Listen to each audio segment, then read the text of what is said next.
the enemy if that's what type of friend you is. I'll pull off capers and Don Draper a skyscraper, defy nature, leave them stuck like fly. You know, I'm gonna be honest with y'all.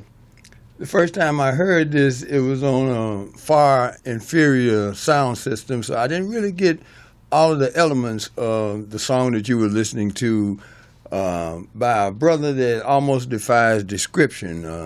The album is entitled God Box, and by the end of this interview, we may all know what that really means. That's the intent of this interview as we delve into saving our cities. The first thing we got to do is save ourselves. So, without any further ado, welcome to Uncle Bobby's Country Corner, where real men don't play. Can you hear me, David Banner? I can hear you, man. Don't tell them people we friends, man. Don't you trying to be so humble and try to beat around the bush. You know me and you don't do that, man. Don't tell them people we friends. Hey, man, right, this is how it's going to go, like I do on the telephone. Because as I was listening to that arrangement, man, I'm like, okay, this does not fit anywhere, but it goes everywhere because you got that rock guitar and that kind of touch of grunge and then by the time you open up your mouth and you start talking about people I know, I'm like, okay, I'm going to go ahead and check this out, man. Because, you know, you want this? Do you really want this? What you going to say, man? Oh, man, that's a question you asked me. They don't want none. David Banner, man, let me tell you, it is really just a wonderful time to be on the planet when you can actually do something you usually share person to person with as many people that get a chance to see this, and I hope a whole lot of people eventually find out why this show is about models of possibilities and best practice. And for 4 months now, I've delivered shows where I came through on that promise that whoever came on this show would be a model of possibility, and what they're doing is a best practice. And what you have done, David Banner, to my knowledge, is produce with your sweat, blood, and money the #1 album on the market today. Is that a fact? It's the #1 rap album. Well, it was the day that it came out, is what I'll say. It was the day that it came out. But what I am the most proud of is that it's a 100% independent. The God Box, everything you see from that album, I paid for it. And that's what I'm most proud of. And also, bro, we employed over 20 black businesses, bro. You know, that's one of the things that I teach people, or I try to relate to them in my God Box lecture series, is that, you know, I tell people when they get this God Box, or when they see anything that comes from me, it's comparable to anything globally. I don't care what color they are. And in order for us to repair our people's mind, we have to be 10 times better than our competitors, because we always have the excuses of things that have happened to us by our people. But historically, since the day that we stepped foot on this land, since they have been on it, we have always been done wrong. But we excuse that. You done got started, man. So my response to what you just said is, one of the things I want everybody to listen to very carefully about David Banner. And I'm only talking about the David Banner I met. We've only physically met twice. No, actually 3 times. And that is immaterial, really, because there's people who come into the entertainment community and they become their image, their brand. But the thing I like the most about David Banner is there's no difference between David Banner on a microphone, in a studio, sitting right in front of you or talking to you on the phone. And that kind of consistency sets you apart, brother. And if you don't know, I'll tell you right now, I can't afford to kiss your ass because I might die before you did, and I kissed all that ass for nothing. So I just go ahead and, take my chances with you, man, when I say that kind of thing in the construct of what you just said, and that is you employ 20 businesses, and that probably multiplies into about at least 100 paychecks to individuals, or at least that many individuals benefited from it, and it all originated from your product. Is that correct? It's correct. So I work with an organization for over 30 years called Recycling Black Dollars. That's recycling black dollars in process, real time, real people, real lives. Is that a fair description of what you're doing? That's a fair description.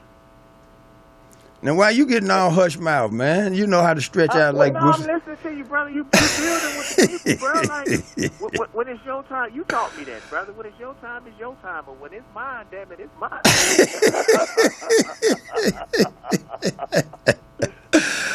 and the thing is, brother, and you know this, man. Me and you talk all the time. It's not a competition. Right. You know, I give you an example. My brother Killer Mike, when me and him just spoke in St. Louis, and he was on one, and I just sat back. I'm not. That's the funny thing, man. I'm not in competition with anybody, bro. If somebody else is catching the attention of our people, and I feel like they're in the right place, well, let them do it. Let them do it. Let who sparks the people. You know, be that person when that's their time, and when it's not anymore. Because when it's mine, it's definitely mine. This is not a competition, and this is something that I've been wanting to say, and I'm going to start saying all the time. People need to be clear. I'm not in competition. Like a lot of people, that's the same song that you're talking about or that you played, bro. Thank you so much. Has Black Thought on it. Black Thought is one of the most underrated and is in some ways, people say he's in the top 5 MCs in the world. And people were talking about how well I did being on the track with him. And I told him I never really thought about that. I'm not in competition with black people. That is not my goal anymore. I don't want to argue with black people. I don't want to debate. We can build, and we can try to, through conversation, find the right way. Because I tell people all the time, I don't know the truth, but I damn sure know a lie. And I know we have been lied to, brother. So I may not have the truth, but I can definitely point out a lie. And in most cases, most of the things that the descendants of Africans in America know today is a lie or a distortion of the truth. So, David, this has been a product that you labored with for quite some time. Can you kind of walk us back through the process of the God Box? Well, what happened was I lived in L.A. for 6 years, and I was literally in L.A. by myself, and it was a really, really tough time. I went through some of the best and worst times in my whole entire life in L.A. And in actuality, that's where I actually found out that I was depressed. Like we don't teach black men. We tell black men to pull themselves up by their bootstraps, when in a lot of cases they're barefoot and don't know it. And I was definitely barefoot with calluses and all kind of stuff on my feet. But the legendary actor Bill Duke, I don't know how, bro, because I think most of us was raised around the pimp culture. So I've been real well. I've done real well with faking it until I make it. So I thought, I was looking good and shining. Bill Duke saw straight through me, and he said, "Brother, you need help." And I'll tell you, Bill Duke was like, "Bro, I was on drugs real bad, and this type of meditation saved my life. It's called transcendental meditation." And because I trusted him, I took the course. And we from Mississippi, and at the time I was Christian.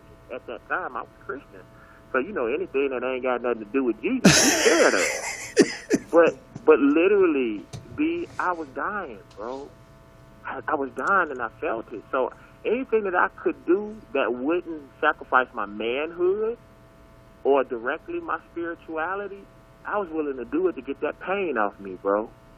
And I ended up, I was through rapping. I had the #1 single in the nation with Chris Brown called Get Like Me. And I had an opportunity to travel internationally. And I saw that they were broadcasting black people as savages. So that when they pour those tanks out like they did in Ferguson, like they do all over the United States, because whether our people know it or not, there is a definite plan to militarize our police departments, and they're practicing on young black men and young black men, women, and children. So, what they're doing is they're forecasting and broadcasting us all over the world. I should say broadcasting us, so that when America pulls out, brother, how far can I go with my language? Because I don't want to. You're free, bro. You're free. Okay. when they do the things that they're doing to black males, 'cause if you notice, even in Boston, when they went after the bomber, they just grazed him in the shoulder. When these young white people are robbing banks, they hit them with bean bags. if we reach for a Swiss or Sweet in our pocket, or we pull out our license and they ask us to put out a license, they blow our heads off. Surely. So I discovered, bro, that we are actually doing the work of white supremacy now. And once I figured that out, bro, it sent me into a very bad depression, and I stopped doing music. You know, through meditation, bro, I realized that it wasn't my fault, you know, and that I was supposed to be the type of rapper that I was. Because, you know, I'll give you an example, like eating pork. When I tell these kids in Mississippi that I don't eat pork, and sometimes I'm vegetarian, sometimes I'm raw, it just depends, you know, where I'm a sometime-tarian. I know the information and I know the knowledge, so if I do wrong, I know how to clean it up. You understand what I'm saying?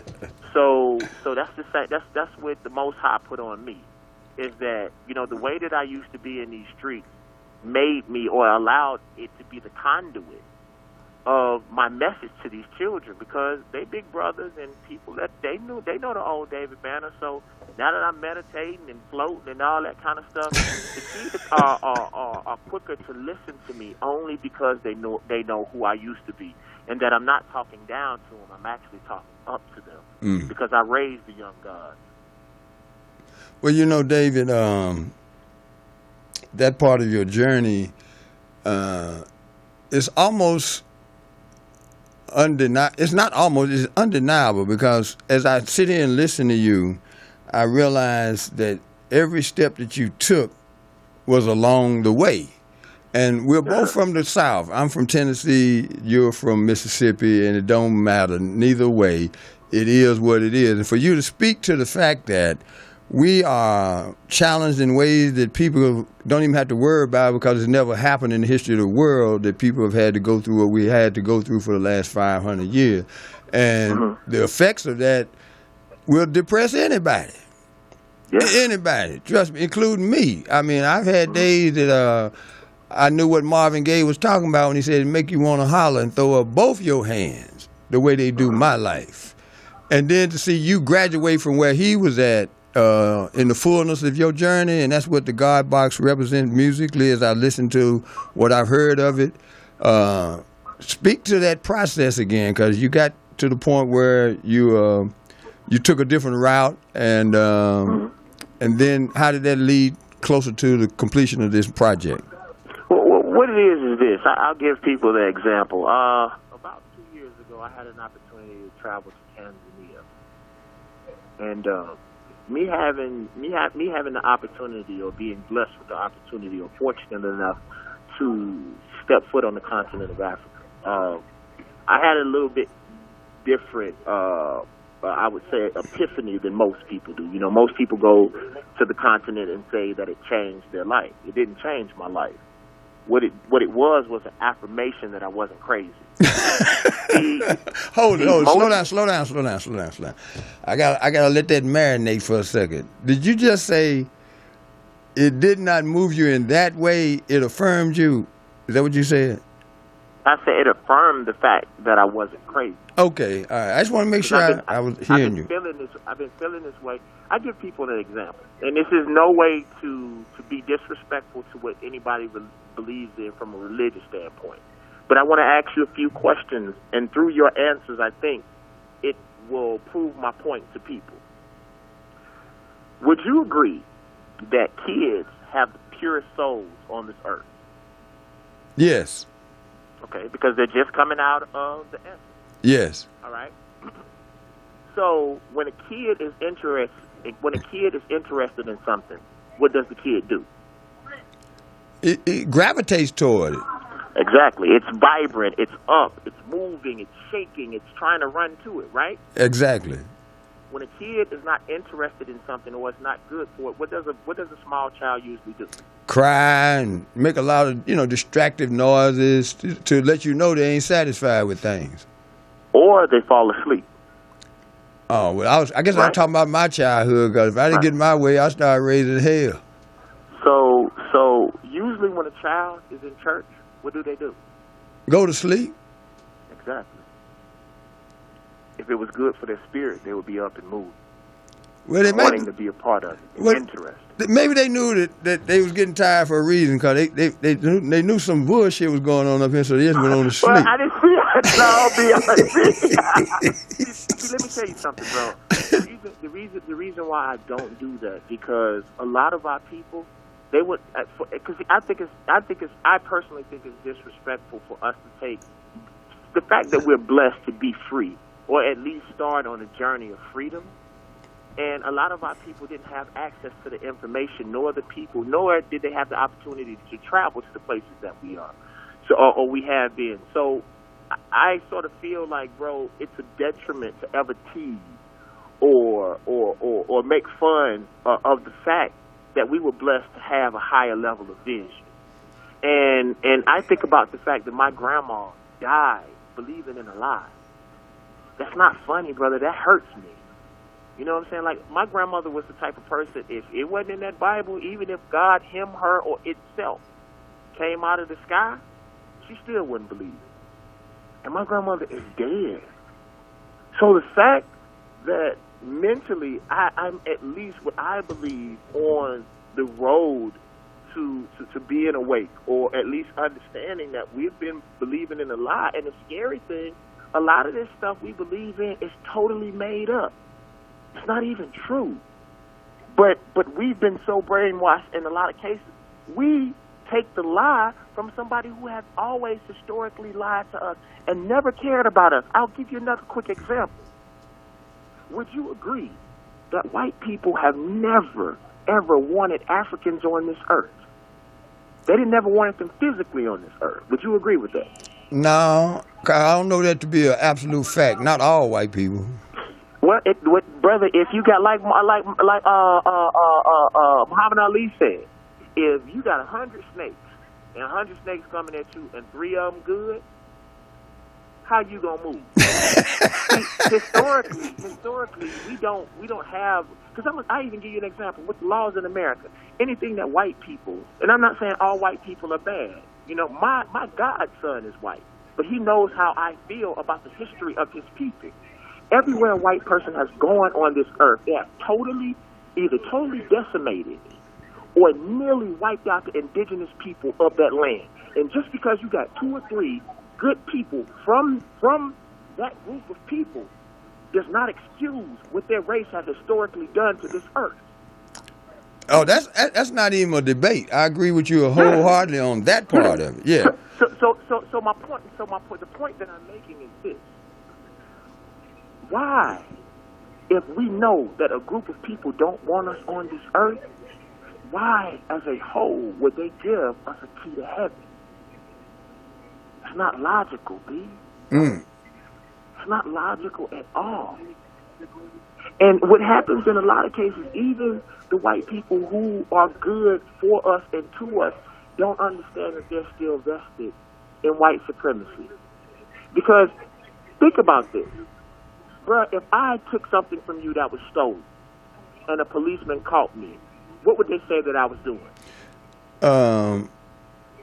You were in possession of stolen goods. I was harboring, exactly, stolen goods.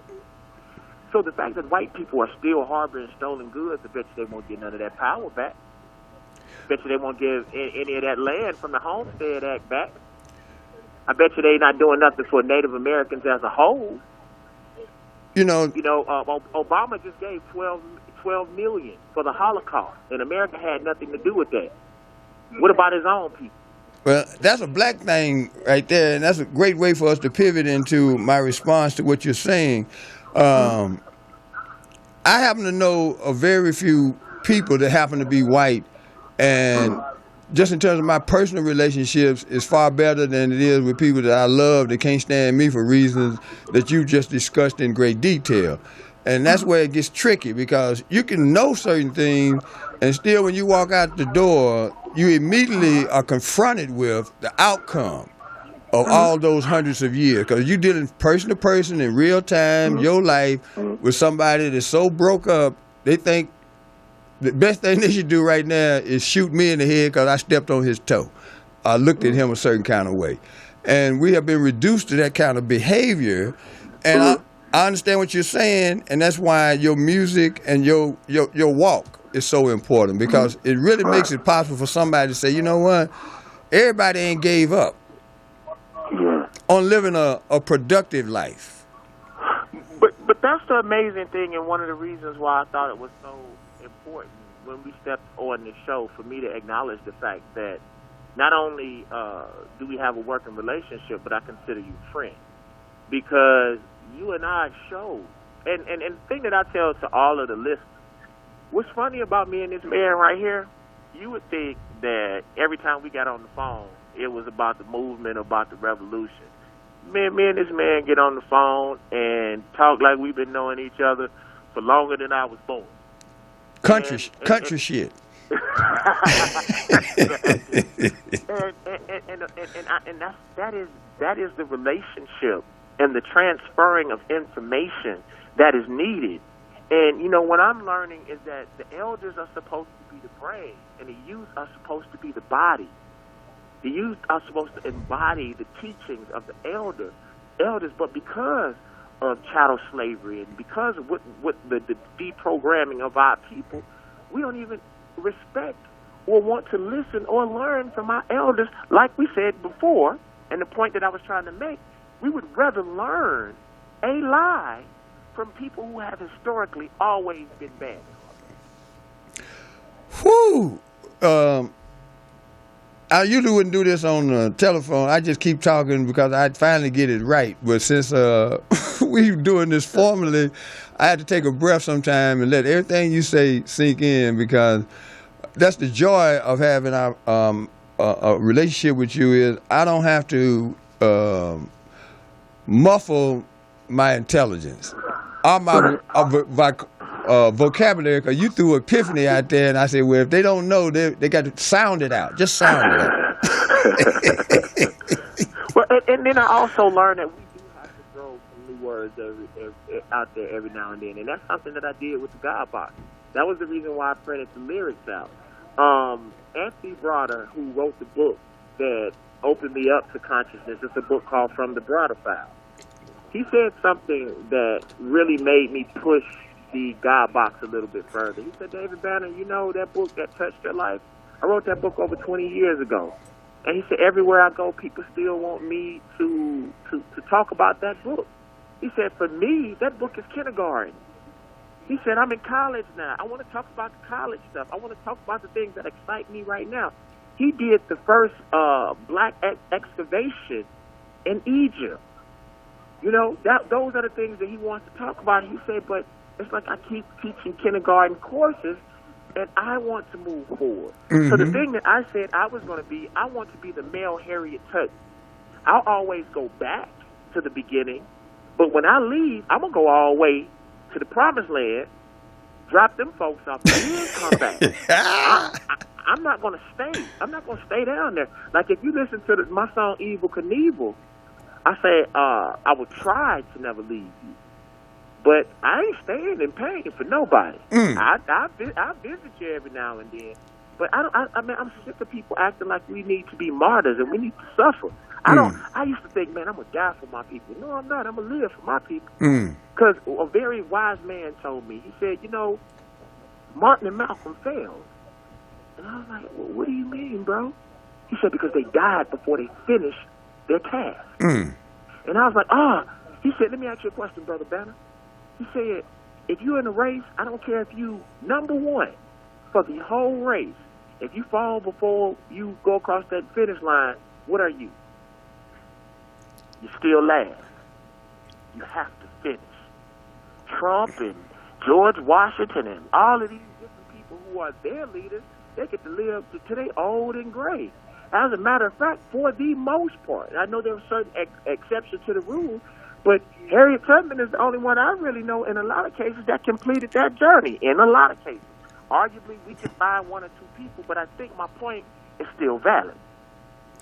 You know, it is. And then there are exceptions that are regional. Like one of my friends that I grew up with in Murfreesboro, his father was named Mr. Henry Watkins. In 1955, The Klan didn't have nothing to do on a Saturday night, and they rode by the wrong Negro's house because that man had 14 children in there, and his white construction boss had told him that they were going to come by there because he done looked a couple of white men in the eye or something on the job.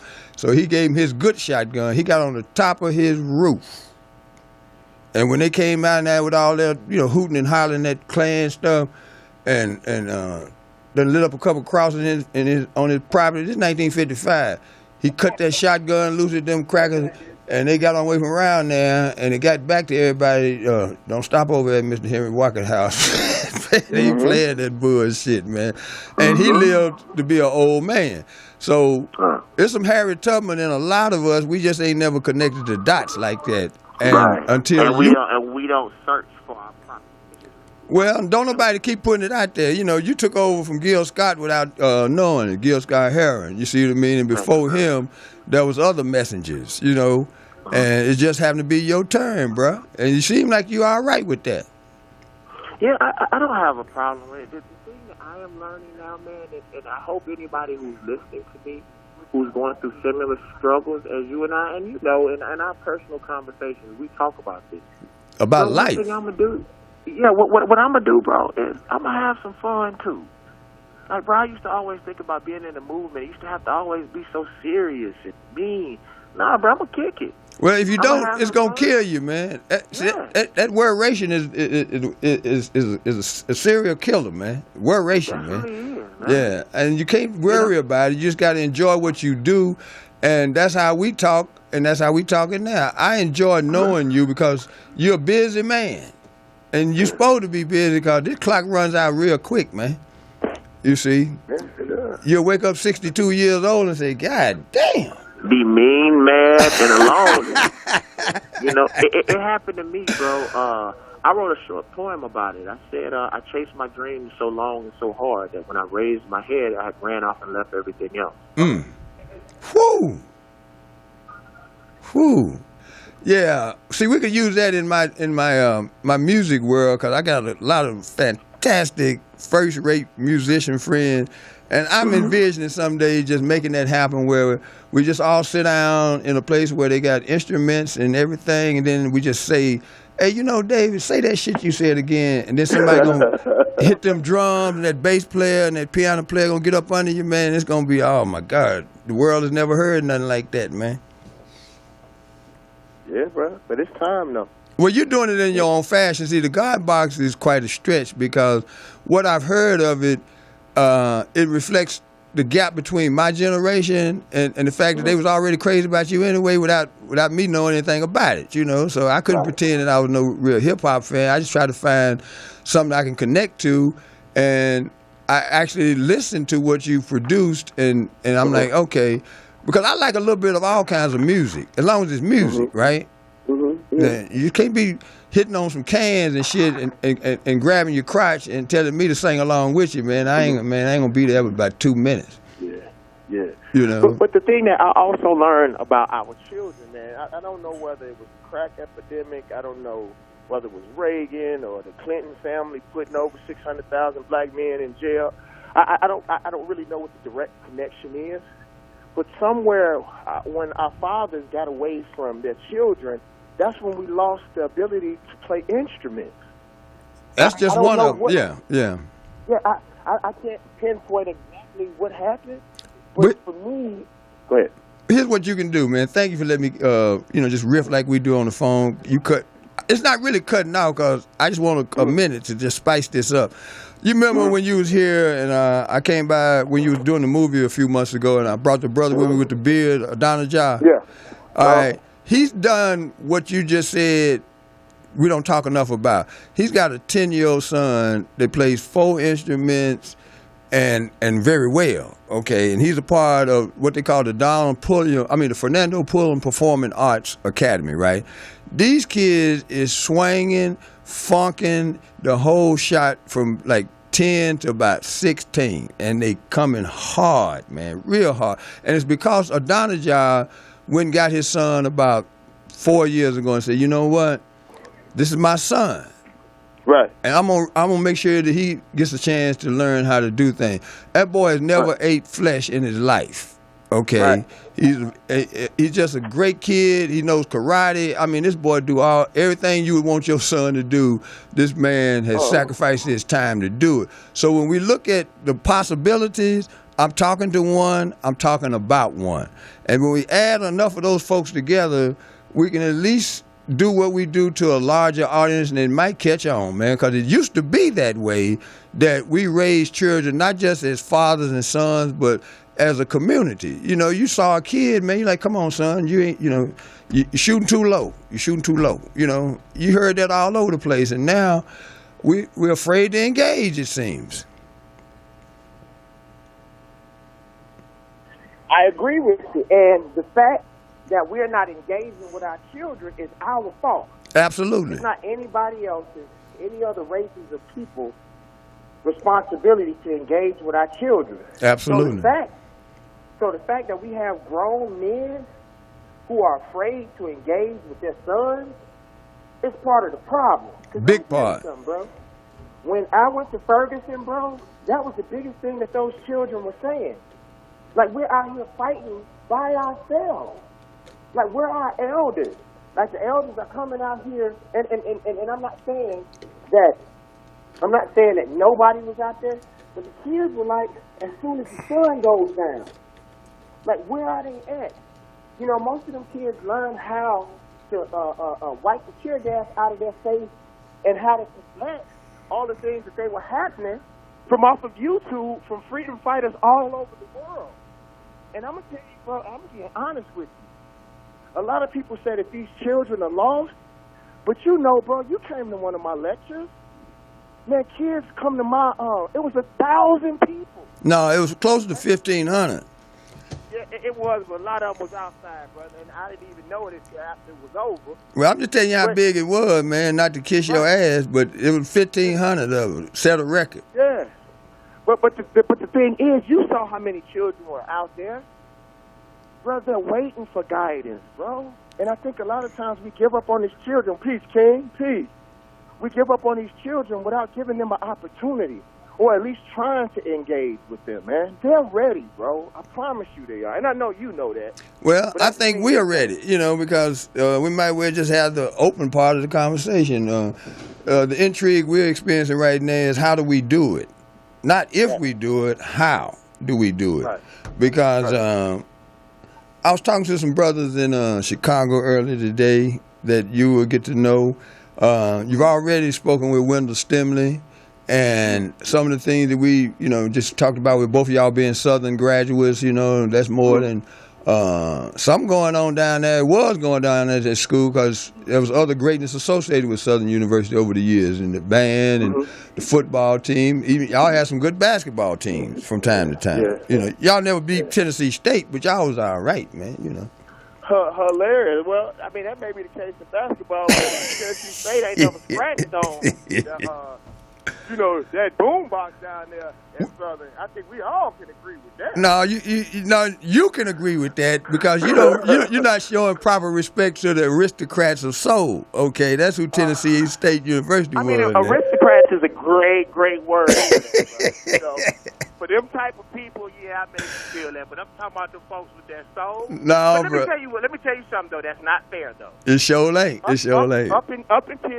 Up until my senior year. Yeah. No, I think it was actually after that. No, I think 5, 6, 7 years after me, it was a whole male thing. So, like, to be honest with you, that wasn't fair, and I'm glad that they finally let those sisters in there. You know what I mean? Well, they never left them out at Tennessee State. See, that's why I don't know what show you watching. You see what I'm saying? Yeah, but no, that's what I'm talking about at Southern. See, that's what happened. Let a black man open up and say that you're wrong, boy, and we just jump all over him, bro. No, man, this is just us being country, man. I know, man. I can't Joan back, bro. Yeah, man. I know you Southern Jaguar just because that's where you went to school, man. But I'm telling you, I used to watch all of the games, man. Because I'll give it to the schools that can halfway hang with us. Now, FAMU, man. Hold on, bro. I don't think you must have got some popcorn when Tennessee State band came out there, man. No, know, bro. I just couldn't hear them, bro. Maybe they play well, but Oh, man, damn. I couldn't hear all them twats, and you know what I'm saying? Our band is so loud, bro.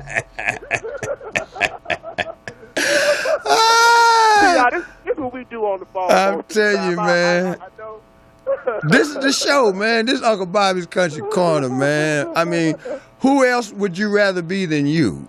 And who would you rather be than for me to be me, man? You know, I done finally got comfortable being me, man. And it took doing some addition by subtraction because I just kept coming back to something my uncle told me, man. He said, Bobby, I'll lick you till I lick you clean. Then I ain't gonna lick you no more. Right. So I'm gonna try to be as nice as I can be. And I'm happy for you, man. You're in a place that my blood pressure will go down as soon as I get there, but I ain't there yet, David. It's just me lying, man, you know. So when stuff, you know, people say stuff to me and I know it ain't right, man, I say, look, man, I know they killed a messenger, but god damn, man, you can't keep telling that bullshit right there, man. Yeah. You know. I ain't out of that class yet. You graduated and went on, and it has allowed you to do some amazing and beautiful things, man. Like this album, man. You know, what was you thinking when you said, okay, I want this thing to be a collection of what? You know, when I get finished with it, took you forever to finish this damn thing. Well, it took me about 6 years. Let me tell you what happened with me, man. And like you said, I can only be as truthful as I can be to myself, and that's totally. Bro, like I told you before, bro, I was dying, man, and music, especially the music I was doing, wasn't feeding my soul, bro. So, you know, I went back to how when we're in Mississippi or we're in Tennessee or Alabama, Arkansas, or Texas, or Georgia, Florida, where we basically lived our life based on our spirit. We could feel when stuff was right or wrong. True. And I literally went back to making soul music, bro. Stuff that felt right in my spirit. And that doesn't necessarily mean it's all positive, because life isn't all positive. I believe that God is everything, good, bad, and indifferent.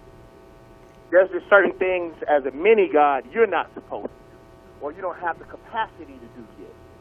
So for me, it's just being honest with my spirit. And I think the reason why so many people are resonating with this album, because a lot of people are playing into what they think black people are, or black people should be, or want to be, or playing into what they think is hot right now. That doesn't necessarily resonate with my spirit, bro. You know, so that's what I did. That's what drove me, man. Like, I feel better than I ever felt in my life. You know, the same way that you could tell how good I felt during my lectures. Like, that's how I feel about rapping now. Because I'm basically talking about the same stuff I talk in my lectures. And that's the reason why I did the God Box lecture series. Because I realized something. People think that our people don't like conscious music. Well, one thing is, most of the conscious music, it ain't jamming musically. It's just not fun. The other problem is, our people just don't understand. So it is our responsibilities as alpha males to go and teach our people. So how can I expect my people to buy or support a conscious album when I haven't invested in raising their consciousness? That's my fault. If I know better, if God has blessed you with the information, it is your responsibility, literally your responsibility to educate your people. And then once you educate your people, they'll repay you. And they repaid me with a #1 album. And, well, you know, I done lost track of time, and I'm going to keep acting like we only have about 15 or 20 more minutes to just... Because you know I've been working all day, bro. I just got out shooting, bro. And I know I didn't have opportunity to come on the show last time, so I definitely wanted to make that up to you, brother. Oh, and we cleared that hurdle the way men have to clear that hurdle, because I let you know, man, you hurt my feelings, man. These niggas think I don't know you and shit. You like, motherfucker, I'm working my ass off. I ain't got time you giving a fuck about that shit. And then we did that dance for about 2-3 rounds, man. 2-3 rounds. We knucking it out. And then we looked at it. That's part of the problem, though, bro. We assume that everybody knows what we know. Right. We assume that people, And a lot of times, man, we allow people that have hurt us to dictate our lives. Oh, So yeah, we put easily. all that pressure on everybody else and put that spirit on everybody else when people literally in a lot of cases are not that. I tell women all the time, if you're going to treat me like your ex-boyfriend, you might as well stay with him. Because he's still ruling your life. Oh boy! Well, look, that was a nice little jab with you finished up with one to the ribs on that, and that's how we get down, man. Because I had to let you know, look, it ain't about the personal. I mean, the public part of it. It's the personal part, because I learned that most people that pat me on my back is looking for a soft spot to stab me. That's just the way it is. And so I started. You heard what he just said. Hold on, do you like you did me? Hold on. This man just said, I've learned that when people pat me on my back, 9 times out of 10, they're looking for a soft spot to stab me in. Bro, I hope you copyrighted that. Boy, yeah, I'm going to give you credit for it, bro. I'm going to say Bobby told me, bro. I got to hold that one, bro. Let me hold that one. I'm going to go to New Orleans. Hey, baby, let me hold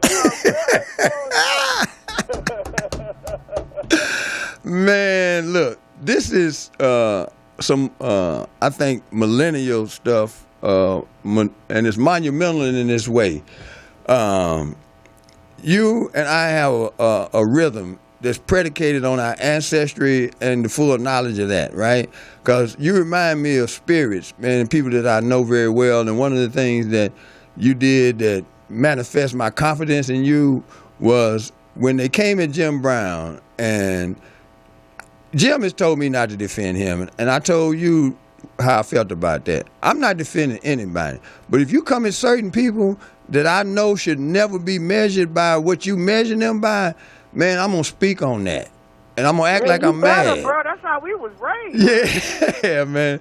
But when the rubber met the road, and you know the people that I know, and if you don't, trust me, I know who should have spoke up for Jim, and there was only one voice of that level, and it was yours, man. You the only person that said, let me see what that was all about. I'm going to get the knowledge. And you called me, man, and said, man, that shit look really messed up, man. What's up with that? And then we talked about that. And out of your mouth, not only then on the Breakfast Club, and probably in many conversations that you had, because once you did that, it got around to people, man. Hey, man, David Banner spoke up on that Jim Brown shit, and it wasn't like the rest of this shit done sounded, because everybody else was like talking crazy. Coon this and traitor to the race and all this old food, man. My blood pressure went up 30 points. Can I add something to that, though? I want to add something to it. One thing that I don't like is that when somebody, especially black people, white folks can kick you in your ass every day, and you will say, how much more? But you let a person who has historically had the reputation of defending you, let them slip. Maybe they were constipated that day. I remember one time I told a fan, they're like, Dave Banner, you always cool. Why you acting funny today? And I told her, I said, because my daddy just died. My father had just died the day before. Like, we have no consideration. If a person has historically had the reputation of holding you down, damn, give him the benefit of the doubt. I'll give you an example. Common, who I am a fan of, said something on TV one time, and I was like, I don't know about that. and what I said is, he has never historically said anything like that in history. He got 2-3 more of them. He can have them before I even consider, because that man has always put his career on the line to speak for black people, even before he was famous. So for me, even if, like you and I know the truth about Jim, but even if he was dead wrong, that man didn't bought that shit. He has the right to fuck up. All the shit he done done for black folks, even if he was 100% wrong, how dare you turn your back? How dare? Just maybe he's just getting older. Let's just say we could have came up with any excuse, and that's one of the reasons why I really, really, really have respect and love for Ricky Smiley. And I'm gonna tell you, Ricky Smiley and his co-host Headcrack. I got into some real bad trouble in Washington, D.C. And because of the law, I couldn't say nothing about it publicly until I retained a lawyer. So it took me about 2-3 weeks for me to retain the proper lawyer because I wasn't from D.C. And then once I got the lawyer, there's certain things that I couldn't say because if anything didn't match up, I could actually be hurting myself. Man, so many black folks stood up, so many black radio stations and black publications. I mean, I thought David Banner was supposed to be so positive and this, that, and the other. Let me tell you what Ricky Smiley and his head crack, his co-host, said. They said, we know David Banner personally. And he said, if a nun came up and told me that David Banner did something, because of David Banner's reputation, I'm going to believe David Banner before I believe the nun until I get empirical data. Mm. And that's how we supposed to hold, because white folks hold themselves down like that. I don't care how many private parts Trump didn't touch, how many times he lied. Bruh, his rate ain't dropped that much. Them folks don't care whether he's right or wrong. The fact that he stands for something that they think he stands for, that he probably don't care nothing about. That man care about money. But them folks are going to hold him down until he dies. And I'm not saying that we should follow our people like that, but at least give them the benefit of the doubt. And Jim deserves that, bro. Well, you know, David, I brought that up because this is an ongoing part of our journey. Your college friend and now my friend, Dr. Andre Brown, had a chance to actually spend some time with Jim. And we've talked many times since then, and I have a great appreciation of the example that you two brothers are setting, man, because the thing that hurts more than anything in our culture is we have limited vision. I mean, you got 500 stations on your television, but you're not watching anything that's going to advance your life personally or collectively. So when I know that brothers get down like that, and I get an opportunity to put a microphone between us, then we're going to talk about relationships and models of possibility and the best stuff that's really going on out here that we talk so little about. It's important that we do right now, because the people that you surrounding yourself with, the people that I finally found through a statement that I've adopted as a part of my, day to day, and that is that which you seek purely in your heart is also seeking you. And all you got to do is get out of the way, man. Just get out of the way. That's what I'm really working very hard at, so that I can have this kind of moment right here and have it resonate with people, because they needed to hear this. Just like you needed to do the God box, there are people who needed to hear and experience and feel what the God box is. Right. A fast change ain't no robbery. And since you said that, everybody under the sound of my voice, I hear so many people talk about how they support me and how they appreciate what I do. If you support me, support my family and how I eat. Support and give me the ability to have time to research. So, between you and me, bro, I just turned down a very big movie today. I turned that movie down. A lot of my people around me and in my office thought I was crazy. And I told them I have to free up the space for the blessings that's going to come with the God box. Like, if I'm running around and working with everybody else and doing things for everybody else, then when that opportunity comes from all of my hard work, I'm somewhere distracted. Well, so I think... Well, let me just say this right now. Anybody that hears this, I don't care how long it takes you to get it, and if you actually have an opportunity in the process of purchasing the God box, let them know that Uncle Bobby sent you. It's going to go directly to the guy on the other end of this microphone, and it advances this model of possibility. And that is, if we do things knowing full well we need to help each other and it actually benefits us, well, guess what, y'all? We just left last place. We in the race if we ever turn to that place, But let me say one thing though, because one thing that I will say sometimes with our people, they buy your product for $19.99 and feel like they own your soul.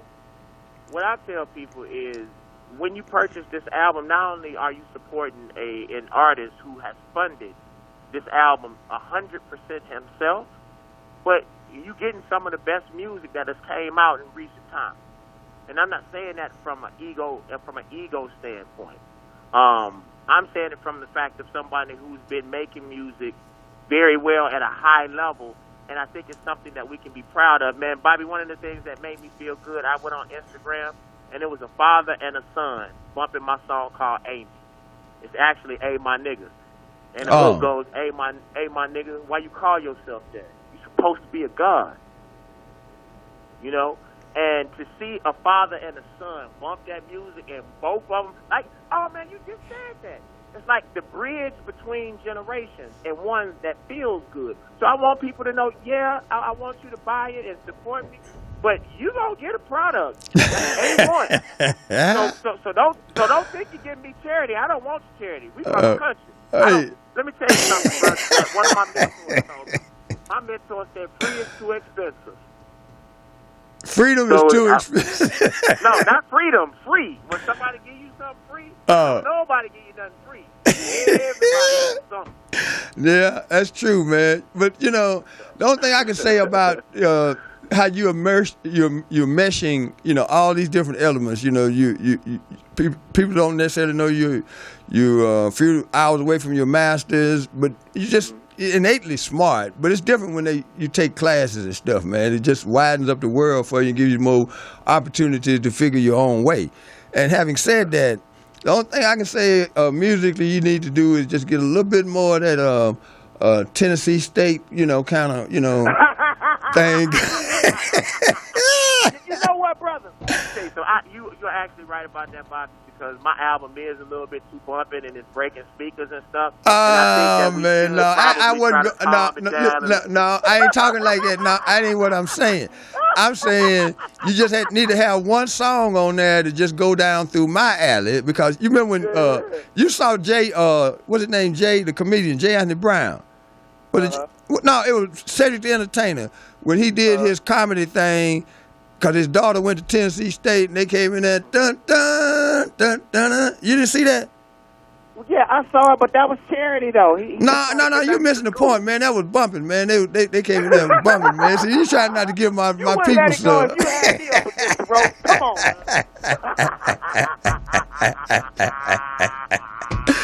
man. Boy, you slick as owl shit, boy. Oh, God man, damn. It's all right, though, man. Hey, man. All right, David, this is something that we just decided to share with the world, and to be continued, man. And by all means, brother, continue to just be that light, man, of the world, and know that that's who you are. And you seem to be okay with that, man. And it is inspiring, brother.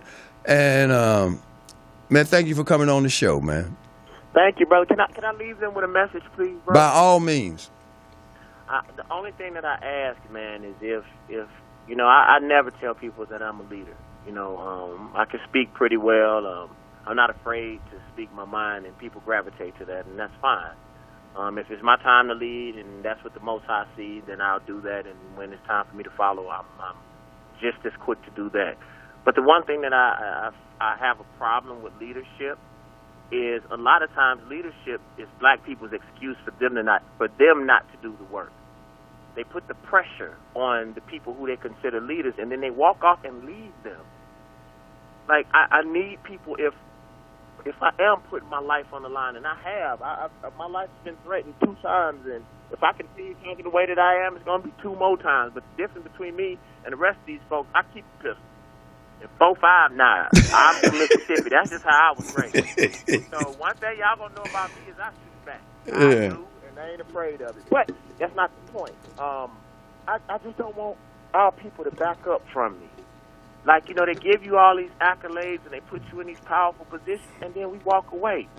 We let people kill Malcolm and did nothing. We let people kill Pac and Biggie and all the people that black folks claim that they love so much. Martin. All these people got murdered, and black folks ain't done a fucking thing about it, bro.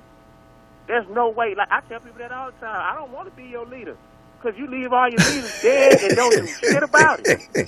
You know, excuse my tone, brother, but I just don't leave me alone. Just don't. That's the only thing that I ask. Just don't leave me by myself. That's a fair proposition too, David. It really is, man. And I echo and second that emotion, y'all. Don't leave me alone, please. Say that one more time, B. I said, I seconded your emotion. I don't want them to leave me alone either. You see, because I work too hard to do what I feel should be my place on this planet, and that is the right side of the fence when it comes to how you live and how you treat people and your expectations of life. So, man, let's keep this ball moving down the field, man. And thank you for letting me be myself, David Banner. Always, brother, man. And thank you, man. I'm about to go, bro. I'm going to get to it. Okay, I'll talk to you later, man. My God. Ladies and gentlemen, Saving Our Cities was supposed to have been most of the show tonight, and organically and spiritually and every other way, this show had to go the way that it went. And I make no apologies for that. Matter of fact, I'm happy about it because we live in a real world in real time with real problems, real opportunities. So why don't you have an opportunity as an audience to go someplace where the show is designed to illuminate models of possibility and best practices. And I sure took a shot at it tonight, and I'm glad I had a chance to have that brother speak to you like he and I speak as frequently as we possibly can. So this is where we're going to end the show.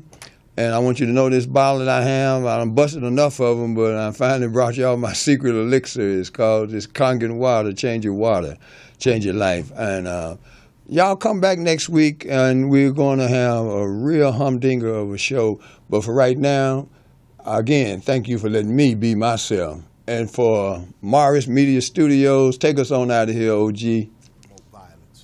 But to show that we as a people would no longer encourage and accept the loss of innocent black lives. The purpose of this message is not to target anyone, but instead to value everyone. This video is a statement and a reminder that black lives won't be taken lightly.